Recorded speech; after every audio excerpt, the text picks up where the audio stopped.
كولر لازم يمشي، بس في ناس تانية أهم إن هي تمشي قبل كولر. في ناس تانية ضررها أكبر من كولر. الناس دي بتحول حاجة حلوة بنحبها لآفة وفتنة بيننا وبين بعضنا. ده اللي هنعرفه في حلقة جديدة من وجهة نظر. أنا محمد العوامي، وأهلا وسهلا بيكم في حلقة جديدة. الأهلي والزمالك الماتش كان حلو، في سجال، في مناوشات من الفرقتين كانوا خايفين من بعض وفي نفس الوقت طمعوا في بعض، بس كله كان على استحياء. مش ده قصتنا يعني. المباراة تروح وتيجي مفيش مشكلة، عادي. ان شاء الله الأهلي يكسب 10، الزمالك يكسب 10، وارد بيحصل، والدنيا مش هتقف عنده.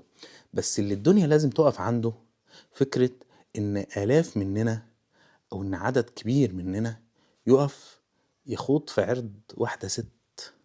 ده حاجة جديدة علينا، مش شبهنا، ودي مش اخلاقنا ولا ربايتنا ان احنا نخوض في اعراض ستات البيوت واهل بيت حد مهما كان بينك وبينه من خلاف. دي خلاف المروءة، دي بخلاف الشهامة والرجولة اللي احنا الحمد لله اتربينا عليها ومعروفين بيها. فده شيء ما ينفعش اعديه، خصوصا ان ما كانش فردي، ده كان جماعي.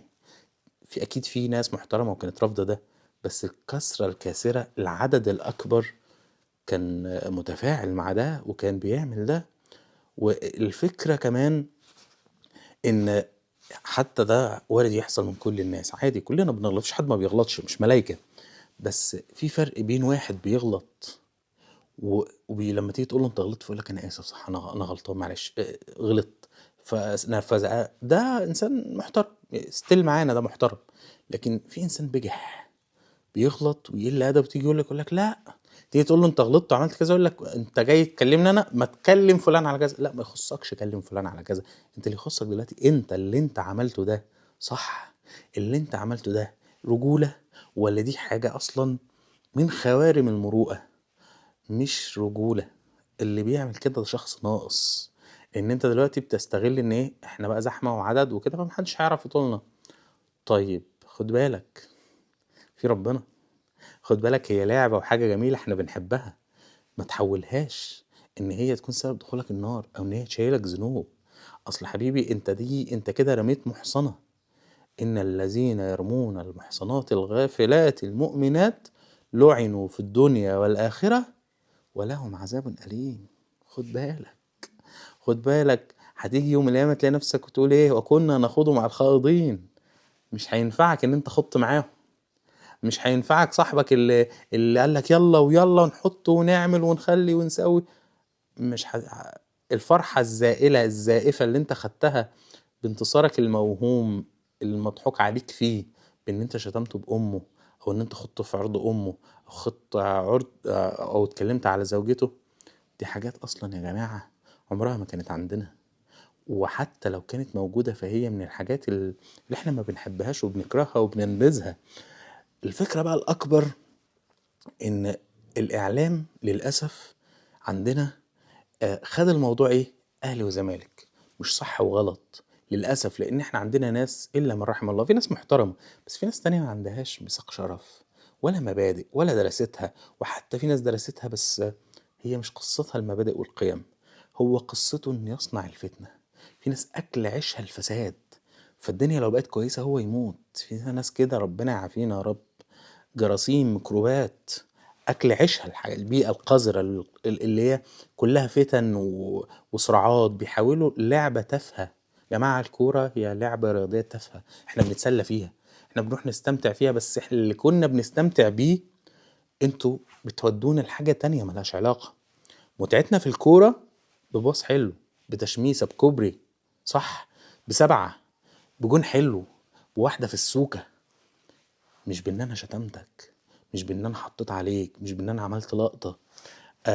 فاهمني؟ دي متعة الكورة، دي الكورة اللي احنا بنحبها. الكورة فيها حاجات حلوة كتيرة ممكن تتعلمها منها. لكن هرجع واقولك الكورة ما هي الا شيء جماد. اللي بيكسبها قيمة او اللي يخليها ذات قيمة احنا، او العكس، او يحولها لآفة بتدمر مجتمع وبتدمر شباب مجتمع. لان انت حضرتك الحاجات دي بعد كده زي ما قلت حضرتك، تعاطي الاعلام عمل ايه؟ جزء من الاعلام عمل نفسه مش شايف، ولو في المقابل اللعيب ده مثلا غلط غلطة اصغر من دي بيتنصب له ايه حبل المشنقة. هو او غيره، ما تاخدش الموضوع في شخص، خد الفكرة، خد القاعدة. احنا هنا بناخد قاعدة وبنطلع قاعدة نحطها تندرج تحت اي مسمى وتحت اي حد. ما تشخصنوش الموضوع، خلوا الصح صح عشان هو ده الصح، والغلط غلط عشان ده غلط، مش عشان ده صح عشان هو في صفي او في فريقي او في التيم بتاعي، او ده غلط فانا هتجاهل عنه. اصل ده مني يابا، مش هينفع حاجه عليه. لا يا حبيبي، هتتحاسب، كلنا هنتحاسب. وهتحسب انه لا ما لهاش علاقه، لا ليها يا حبيبي. كل حاجه، كل ما يلفظ من قول الا لديه رقيب عتيد، قاعدين بيسجلوا حبيبي، كل ده بيتسجل عليك. في حاجه اصلا انت المفروض رايح تتبسط يابا. يابا احنا رايحين نتبسط ونتسلى، مش رايحين ناخد كاس العالم يعني، واحنا ما عندناش دوري عدل يعني عشان يستاهل ان انت تشيل عنه ذنوب يابا. يعني حد هو لو يستاهل فهو برضه حرام ستيل، بس انا بقول لك يعني حتى مش مستاهل. وثلاث ارباع اللعيبه على الله حكايتهم يعني واحنا اللي مكبرينهم ومفخمينها في حق نفسهم والله، وفي الاخر بيرجعوا يتنططوا علينا. بس مش قصتنا.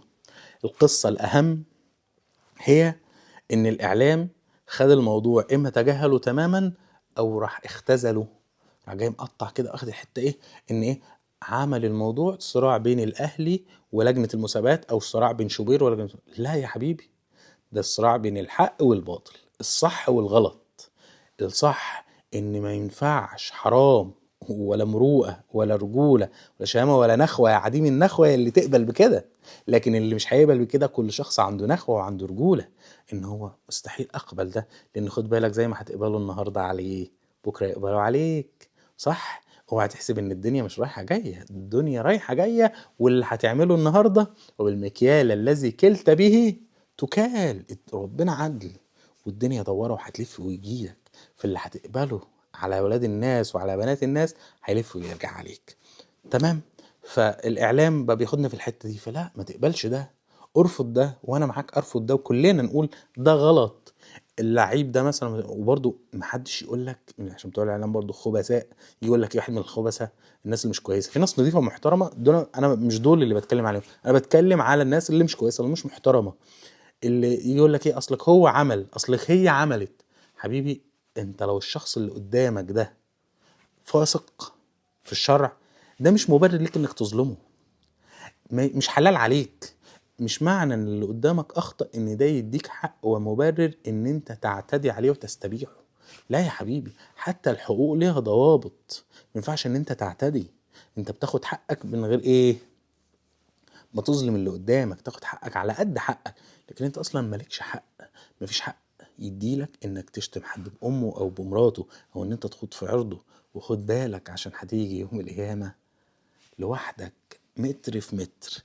لا الكابو هينفعك، لا الاعلام هينفعك، ولا اللعيب هينفعك، ولا الكوره. ويا ريتها حاجه عدله يا جماعه، دي لعبه احنا بنرفه عن نفسنا بيها، ما ينفعش نخليها اكبر من كده. بدق ناقوس الخطر ده، لان يا جماعه بدايه موت الله يرحمهم شبابنا في بورسعيد وشبابنا في الزمالك كانت حاجات زي كده، لما محدش قال فوقه وده غلط وما يصحش، ومحدش نبه، والموضوع اتاخد لأحزاب وجماهير، ما صحيناش غير على مصيبة. وللأسف احنا بنكررها تاني، وفي ناس أكل عيشها ان هم يصطادوا في الماء العكر، وان هم يعملوا فتن بينا ويوقعونا في بعض. باشا الكورة حاجة تافهة، احنا بنتسلى ونتبسط، نسف على بعض، نهزر على بعض، بس انت اخويا وحبيبي وانا اخوك وحبيبك، لا انت تاكلني ولا تستبيحني ولا نستبيحك واكلك. يجي واحد بقى يقول لك بص، ما انت بتتكلم عشان ايه، عشان ده تبعكوا في فريقكوا. لا حبيبي حضرتك، القناة، ادخل القناة عندنا هتلاقينا عاملين حلقة اسمها المنبوذين، دي من مدة كبيرة جدا والحمد لله من اعلى المشاهدات عندنا. هتلاقينا بنتكلم عن القضية دي، وفكرة ان انت بتحول انسان لانسان سيء بمعاملتك معاه حتى وان كان غلط. مش معنى ان انا بغلط ان انت تستبيحني، لا انت ممكن توجهني وتساعدني ان انا ابقى انسان كويس. فهتلاقي لا احنا متكلمين عن ده، واخدنا نموذجين كابتن شيكابالا وكابتن ابراهيم سعيد كمثال. فانت ما تاخدش ابراهيم سعيد وشيكابالا ان هو انا بتكلم على دول، لا احنا بنتكلم دول يعني ايه كمثال، ناخد منه خدنا منه قاعدة ان ده مش مبرر يا جماعة الخير، مش صح ان احنا نعمله.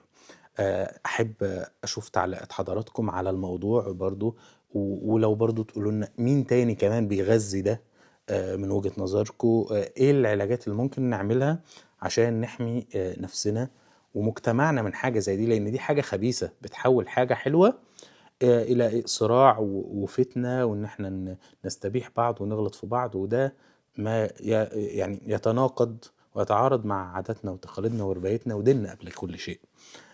دي كانت حلقة من وجهة نظر. اشوفكم على خير في حلقة جديدة وقضية جديدة من وجهة نظر. سلام.